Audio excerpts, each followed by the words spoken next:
कहानी की शुरुआत होते ही हम देखते हैं तीन दोस्तों को, जिनका नाम लिंच, डैन व पार्कर होता है। और ये तीनों मस्ती करने के लिए पहाड़ों में स्केटिंग करने आए थे। पर ये लोग यहाँ आने पर डिसाइड करते हैं कि ये लोग बिना पैसों के ही ऊपर पहाड़ों पे जाएंगे, जिसके लिए ये लोग पार्कर को कहते हैं कि तुम जाके उस लिफ्ट वाले बंदे को अपनी बातों में फंसा के पैसा कम कराओ। जो सुनकर पार्कर अपने दोस्तों की बात मान के जेसन के पास जाती है और फिर उससे बात करते हुए उसे अपनी बातों में फंसाने लगती है। लड़की होने के नाते पहले तो जेसन उसकी बातों को इग्नोर करता है, पर जब वो देखता है कि सामने वाली लड़की कुछ ज्यादा इंटरेस्ट दिखा रही है तो वह उसकी बातों को मान के उसके पैसे कम कर देता है। और ऐसा होने के बाद ये लोग वहाँ से ऊपर की ओर जाने के लिए तैयार होते हैं। और फिर इसके कुछ ही मिनटों के बाद ये लोग लिफ्ट से ऊपर जाने लगते हैं, जहाँ ये लोग चारों ओर के नजारे देख के काफी मजा ले रहे थे, क्योंकि ये जगह दोस्तों काफी ज्यादा रोमांच से भरी हुई थी। खैर वो ऊपर जाते हुए पार्कर कहती है कि मुझे ऊंचाई से डर लगता है, जो सुनकर लिंच उसका मजाक बनाता है और कहता है कि अगर ऐसा था तो तुम यहाँ आई क्यों, जिसका पार्कर कोई जवाब ना देकर ये लोग आगे बढ़ते रहते हैं। पर थोड़ी ही दूर जाने के बाद अचानक से लिफ्ट बंद हो जाती है, जो देख के सभी हैरान हो जाते हैं कि ऐसा क्यों हुआ। लेकिन ऐसा सोचने के कुछ ही मिनटों के बाद लिफ्ट दोबारा चालू हो जाती है, जिसके बाद ये लोग कुछ ही देर में पहाड़ों के ऊपर पहुंच जाते हैं, जहां जाने के बाद ये लोग स्केटिंग करने लगते हैं। पर यहाँ पर हम देखते हैं कि पार्कर को तो स्केटिंग करनी आती ही नहीं, जिसकी वजह से बार बार बर्फ पे फिसल के गिर जा रही थी, जो देखकर उसके दोस्त उसे पकड़ के किसी तरह से स्केटिंग करा रहे थे। और ये लोग इसी तरह से काफी देर तक वहाँ मस्ती करते हैं, जहाँ ये लोग कुछ देर के एडवेंचर के बाद अपने रूम वापिस आ जाते हैं। पर यहाँ आने के बाद इन्हें अभी कुछ अधूरा लग रहा था, जहाँ ये लोग कहते हैं कि हमने दिन भर तो मस्ती की है, पर न जाने क्यों उतना खास मजा नहीं आया। इसीलिए डैन कहता है कि हमें रात में जाके वहाँ एडवेंचर करना चाहिए। जो सुनकर उसकी बात को ये दोनों थोड़ा सोचते हैं, और कुछ ही देर के सोचने के बाद ये लोग जाने के लिए रेडी हो जाते हैं। और फिर हम देखते हैं कि ये लोग रात में वहाँ के लिए निकल जाते हैं। पर वहाँ जाने पर ये लोग देखते हैं कि जेसन तो लिफ्ट को बंद कर रहा है, जो देखकर ये लोग उससे पूछते हैं कि ऐसा क्यों कर रहे हो। तो वो बताता है कि कुछ ही देर में यहाँ तूफान आने वाला है, जो कि यहाँ चलने वाली लिफ्ट के लिए काफी ज्यादा खतरनाक होगा। और ये बात सुनने के बाद ये तीनों और भी ज्यादा वहाँ जाने के लिए एक्साइटेड हो जाते हैं, और जेसन से रिक्वेस्ट करने लगते हैं कि हम थोड़ी ही देर में वापस आ जाएंगे। जो सुनकर जेसन इन्हें ना चाहते हुए भी परमिशन दे देता है। और ऐसा होने के बाद ये लोग लिफ्ट में बैठ के ऊपर की ओर जाने लगते हैं। वहीं दूसरी तरफ हम देखते हैं कि जेसन की शिफ्ट खत्म हो चुकी थी, इसीलिए अब उसकी जगह वहाँ पर दूसरा बंदा आ चुका था। पर जेसन जाने के पहले उस बंदे से कहता है कि 3 लोग ऊपर गए हैं, तो उनके आने के बाद ही लिफ्ट को बंद करना। और हाँ, इसके अलावा अगले हफ्ते मेरे भाई की शादी है, इसीलिए मैं आज ही वहाँ के लिए निकल रहा हूँ, तो अगले 1 हफ्ते तक तुम ही यहाँ का ख्याल रखोगे। यह बताने के बाद वहाँ से जेसन चला जाता है। और उसके कुछ ही पलों के बाद ये लोग देखते हैं ऊपर जाते हुए 3 बंदे पहाड़ी के ऊपर से नीचे की ओर जा रहे हैं, जो देखकर इन तीनों को लगता है कि शायद और भी बंदे ऊपर हो सकते हैं। वही नीचे आ रहे बंदे को वो ऑपरेटर भी देख लेता है, जो देखकर उसे लगता है कि शायद ये वही तीनों बंदे हैं, और वो यही सोच के लिफ्ट को बंद कर देता है। और लिफ्ट बंद हो जाने की वजह से ये लोग अचानक ही घबरा जाते हैं। लेकिन तभी इन्हें दोपहर का सीन याद आता है, जहाँ लिफ्ट बंद हो गई थी, और इसके अगले ही पलों लिफ्ट अचानक ही चालू हो गई थी। ये सोचकर ये लोग थोड़ी ही देर तक वहाँ इंतजार करते हैं। और काफी देर बीत जाने के बाद जब लिफ्ट चालू नहीं होती, तो ये सभी लोग अब थोड़ा हैरान होने लगते हैं। और इनकी हैरानी और भी ज्यादा तब बढ़ जाती है जब वहाँ की सारी ही लाइटों को बंद कर दिया जाता है, जो देखकर ये लोग समझ जाते हैं कि हो ना हो यहाँ पे कुछ ना कुछ गड़बड़ है। और अब इस तरह से लटकते हुए इनकी पैनिक बढ़ने लगती है, क्योंकि लाइट बंद होने के साथ ही इन्हें वहाँ कोई दिखाई नहीं दे रहा था। और इसके अलावा ये लोग वहाँ के बारे में और कुछ सोच पाते, तभी वहाँ पर वही तूफान आ जाता है, जिसकी ठंडी ठंडी हवा इनके शरीर से लगने लगती है, जिसकी वजह से वहाँ की ठंडी और भी ज्यादा बढ़ जाती है। अब ये सारी सिचुएशन देखकर ये लोग समझ चुके थे कि ये लोग यहाँ फंस चुके हैं। और तभी ये लोग देखते हैं कि इनकी ओर एक गाड़ी आ रही है, जिसे देखते ये लोग चिल्ला के उसे अपनी ओर बुलाने लगते हैं। और वो गाड़ी वाला हम देखते हैं कि वो दरअसल यहाँ पे बर्फ हटाने आया था।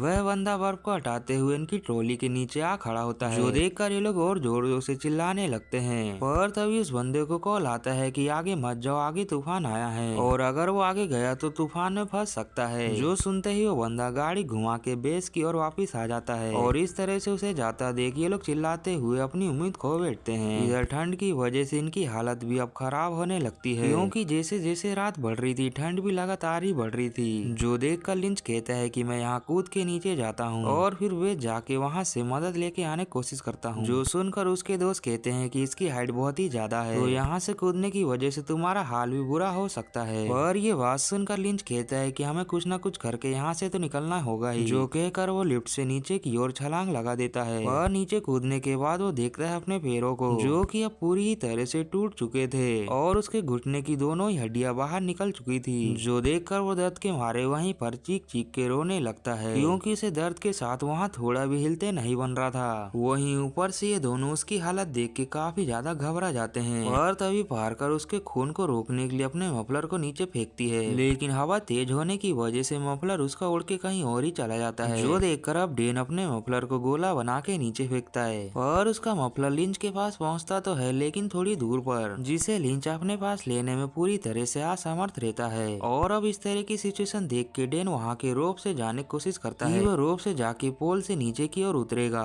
पर बर्फ की फिसलन इतनी ज्यादा होती है कि विलिप्ट दोबारा वापस आ जाता है और अब इस तरह से इन लोगों का ये आइडिया फेल हो जाता है। और वहीं लिंच दर्द की वजह से बहुत ही जोरों से चिल्ला रहा था, जिसकी आवाज को सुनकर वहाँ पर एक भेड़िया आ जाता है, जिसे देखते ही इन सभी की हालत पूरी तरह से खराब हो जाती है। और वहीं लिंच की बात करे तो पूरी तरह से सुन हो चुका था, वह भेड़िया लिंच के ऊपर हमला करने ही वाला होता है कि तभी डेन अपने स्केटिंग बोर्ड को उस भेड़िए के ऊपर फेंकता है, जिससे डर कर वो भेड़िया कुछ देर के लिए वहाँ से भाग तो जाता है, जो देखकर लिंच को लगता है कि शायद वो भेड़िया अब नहीं आएगा। पर इसके कुछ ही देर के बाद वो भेड़िया अपने पूरे झुंड को वहाँ लाता है और वहाँ आते ही वो लोग लिंच के ऊपर हमला करके उसे खाने लगते हैं। जो सीन देखकर ये लोग ऊपर की ओर बैठ के पूरी तरह से टूट जाते हैं और ये लोग समझ नहीं पाते कि इनके दोस्त के साथ क्या हुआ। जहाँ देखते ही देखते वो भेड़िए लिंच को पूरी तरह से खा जाते हैं और इधर ये दोनों सुन होके ऊपर से ये सब देख रहे होते हैं और ये लोग इसके कुछ देर के बाद अपने सेंसेस में वापस आते हैं, जहाँ ये लोग अब पूरी तरह से टूट चुके थे।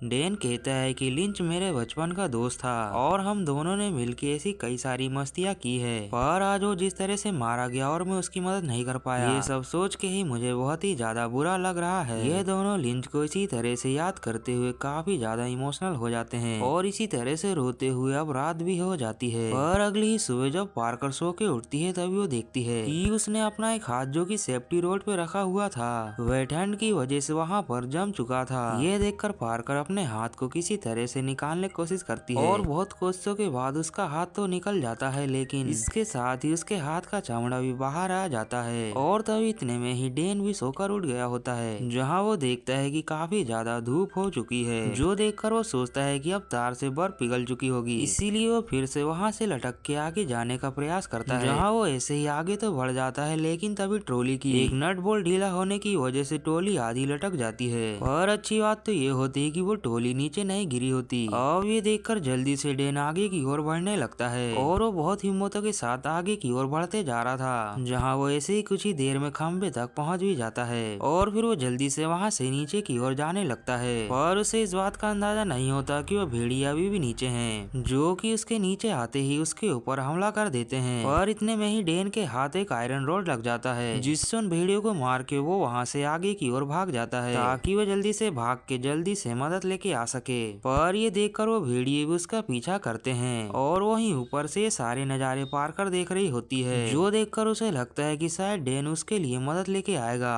पर ऐसे इंतजार करते हुए अब शाम हो जाती है और अब पार्कर सोचती है कि शायद डेन को भी भेड़ियों ने मार दिया, लेकिन फिर भी वो दिल में उम्मीद लेके वहाँ सो जाती है। पर अगली सुबह होते ही जब वो देखती है कि डेन नहीं आया तो उसे काफी ज्यादा पैनिक नहीं सोने लगता है और वह हाथ पैर मार के वहाँ से कूदने की कोशिश करती है और वह भी जाके लिंच की तरह सीधा ही जमीन पे गिरती है। और उसके नीचे आते ही वो ट्रॉली भी उसके पैर के ऊपर आ गिरती है, जिसकी वजह से पार्कर का पैर वहीं टूट जाता है, लेकिन वो हिम्मत नहीं हारती और आगे की ओर ऐसे ही बढ़ती रहती है। जहाँ थोड़ी ही आगे जाने पर वो देखती है डेन की बॉडी को, जिसे कि एक भेड़िया बहुत ही बेरहमी से खा रहा होता है और अब वह भेड़िया पार्कर को भी देख लेता है, पर उसे देखने के बाद उसके ऊपर हमला नहीं करता, जिसकी शायद एक ही वजह हो सकती है कि शायद उसका पेट भरा हो। और अब ये बात समझने के बाद ही पार्कर वहाँ से आगे बढ़ती है और ऐसे ही घसटते हुए वो रोड के किनारे तक पहुँच जाती है, जहाँ पर उसकी हालत देखकर एक गाड़ी वाला रोक के उसकी मदद करता है, जिसके बाद पार्कर को सही सलामत बचा लिया जाता है। लेकिन दोस्तों, पार्कर की जिंदगी अपने दो दोस्तों को मरने के बाद ही मिली है और ये गम पार्कर को जीवन भर हमेशा ही ऐसे रहेगा।